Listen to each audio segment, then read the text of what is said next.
السلام علیکم ورحمۃ اللہ وبرکاتہ۔ الحمد للہ رب العالمین والعاقبۃ للمتقین والصلاة والسلام علی نبینا وحبیبنا وقدوتنا محمد بن عبد اللہ وعلی آلہ وصحبہ اجمعین، اما بعد فاعوذ باللہ من الشیطان الرجیم۔ ان الدین عند اللہ الاسلام، یہ مستوی اول ہے، مادہ فقہ ہے، اور یہ پروگرام مشروع اسلمت فعلمنی کے تحت یہ 40واں دورہ ہے، اور اس سے پہلے 2 درس آپ کے سامنے پیش کیا جا چکا ہے، اور یہ تیسرا درس ہے۔ سب سے پہلے اسلام کہتے کسے ہیں؟ دیکھیے، اسلام کہتے ہیں فرما برداری کو، یعنی اللہ تعالیٰ کے حکم کی مکمل تابعداری کرنا اور اس کی اطاعت کو بحسن و خوبی انجام دینا۔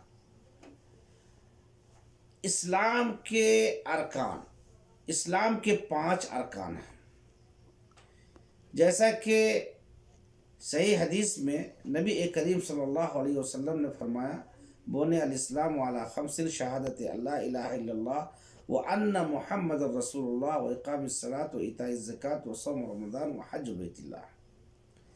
اسلام کے 5 رکن ہیں، یعنی اسلام کی بنیاد 5 چیزوں پر ہے۔ پہلی چیز شہادت اللہ الہ الا اللہ وان محمد رسول اللہ، اس بات کی گواہی دینا کہ اللہ کے علاوہ کوئی معبود حقیقی نہیں اور محمد صلی اللہ علیہ وسلم اللہ کے رسول ہیں۔ اور دوسرا رکن اقام الصلاۃ، یعنی نماز قائم کرنا۔ تیسری چیز ایتاء الزکوٰۃ، زکوٰۃ ادا کرنا۔ اور چوتھی چیز صوم شہر رمضان، رمضان کے مہینے کا روزہ رکھنا۔ اور 5ویں چیز حج بیت اللہ الحرام، اللہ کے گھر کا حج کرنا۔ یہ 5 اسلام کے ارکان ہیں۔ اسلام کی بنیاد ان 5 چیزوں پر ہے، جس کا ذکر آپ کے سامنے ہوا۔ پہلی چیز اس بات کی گواہی دینا کہ اللہ کے علاوہ کوئی معبود حقیقی نہیں اور محمد صلی اللہ علیہ وسلم اللہ کے رسول ہے۔ دوسری چیز نماز قائم کرنا۔ تیسری چیز زکوٰۃ ادا کرنا۔ چوتھی چیز رمضان کے روزے رکھنا۔ اور 5ویں چیز اللہ کے گھر کا حج کرنا۔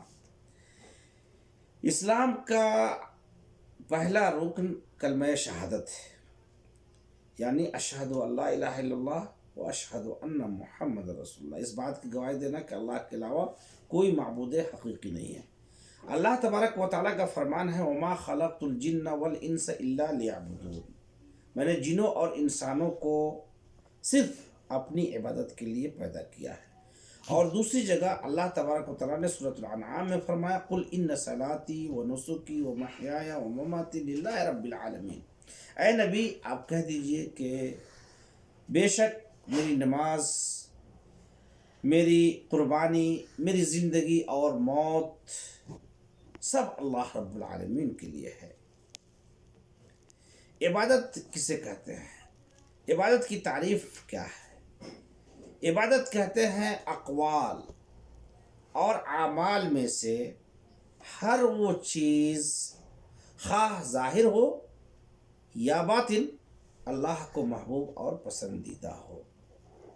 یعنی اقوال اور اعمال میں سے چاہے وہ ظاہری ہو یا باطنی، اللہ کو محبوب اور پسندیدہ ہو، اس کو کیا کہتے ہیں؟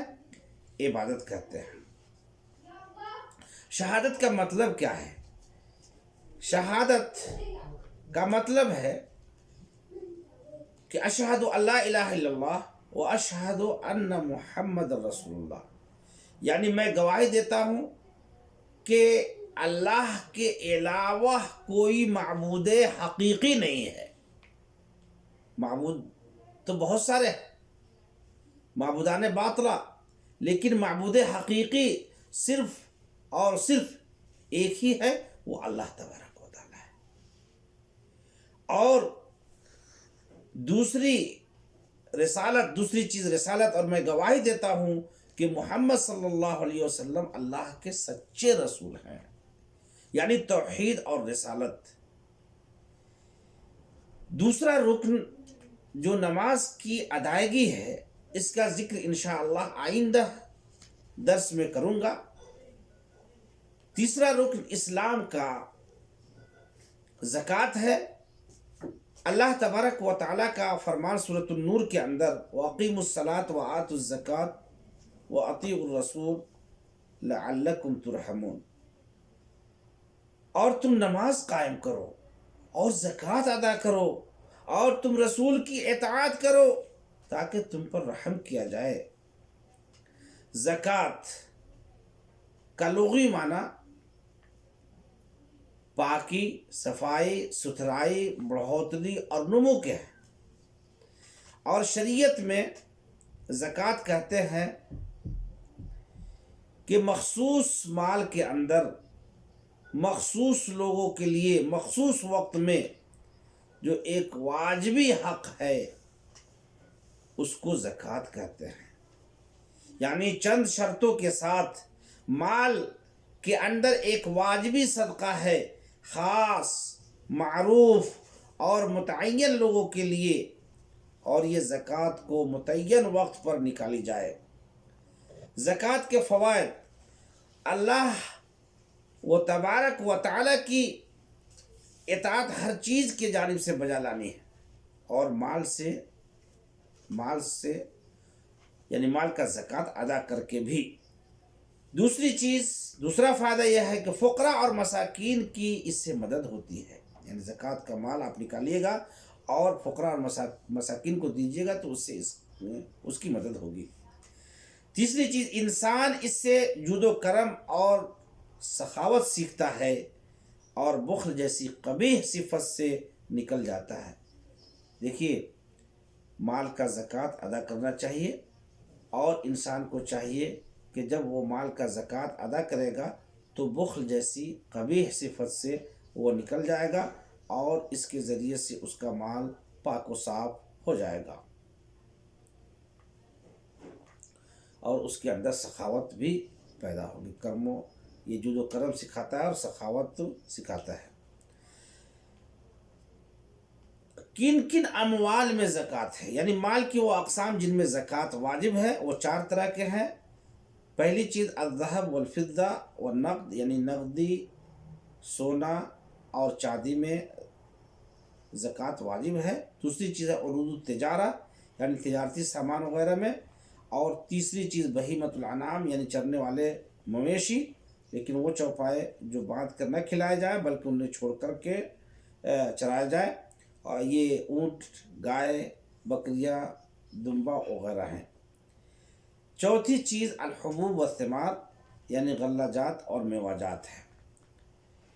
آئیے اہل الزکوٰۃ یعنی زکوٰۃ کے حقدار لوگ کون ہیں اور کتنے ہیں۔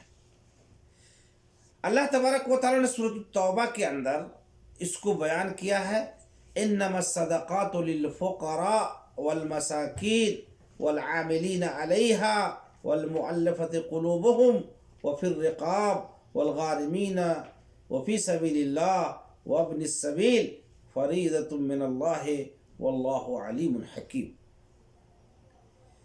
اس آیت میں اللہ تبارک و تعالیٰ نے زکوٰۃ کے حقدار لوگوں کو ایک ایک کر کے بیان کیا ہے، اور اس آیت کا پہلے ترجمہ سنیے۔ آپ جان لو کہ زکوٰۃ کا مال فقراء اور مساکین، زکوٰۃ کے سلسلے میں کام کرنے والے، تالیف قلب، گردن کے آزاد کرنے، تاوان دینے والوں اور قرض داروں، اللہ کی راہ میں اور مسافروں کے لیے ہے۔ اس زکوٰۃ کا نکالنا اللہ کی طرف سے فرض ہے، اور اللہ بڑا علیم، بہت علم والا اور بڑی حکمت والا ہے۔ اس آیت میں اللہ تبارک و تعالیٰ نے 8 طرح کے لوگوں کا ذکر کیا ہے۔ پہلا نمبر فقراء، یہ فقیر کی جمع ہے، اور فقیر کہتے ہیں لا مال لہ، اس کے پاس مال نہیں ہوتا۔ اور مسکین، یہ اس کی جمع مساکین ہے، اور مسکین کہتے ہیں کہ لا مال لہ، اس کے پاس بھی مال نہیں ہوتا، اپنی جو زندگی گزارنے کے لیے جتنا مال کی ضرورت ہے اس کے پاس وہ روزی یا وہ مال کفایت نہیں کرتا. اور تیسرا، زکوٰۃ کے سلسلے میں کام کرنے والے محصل، زکوٰۃ وصول کرنے والے، لیکن شرط یہ ہے کہ وہ تنخواہ پہ نہ ہو. اگر تنخواہ پہ ہے تو پھر اسے زکوٰۃ کا یہ سکے مال سے لینا جائز نہیں ہوگا. اسی طریقے سے تالیف قلب یہ چوتھی چیز ہے. یعنی تالیف قلب کہتے ہیں اگر کوئی اسی صورت میں کافر کو زکوٰۃ کا مال دینا جائز ہے کہ اگر کوئی کافر ہے یا نیا نیا اسلام لایا ہے اور اس کے دل کو پرچانے کے لیے یا اس کے دل کو کے ثبات قدمی کے ثبات کے لیے، یعنی اس کو تاکہ اسلام کے اوپر اس کا وہ جم جائے، اس کے لیے زکوٰۃ کا مال اس کو دے سکتے ہیں. پانچویں چیز گردن آزاد کرنے کے لیے. چھٹی چیز تاوان دینے والوں اور قرض داروں کے لیے. اور ساتویں چیز اللہ کی راہ میں. اور آٹھویں چیز مسافر کے لیے ہے. یہ 8 طرح کے لوگوں کو زکوٰۃ کا مال دیا جائے. اس میں سے چاہیں تو آپ سبوں کو دے سکتے ہیں یا آپ چاہیں ان میں سے کسی ایک کو دے سکتے ہیں. سب کو برابر برابر دینا یہ شریعت سے مطلوب نہیں ہے، بلکہ یہ زکوٰۃ کے حقدار لوگ ہیں.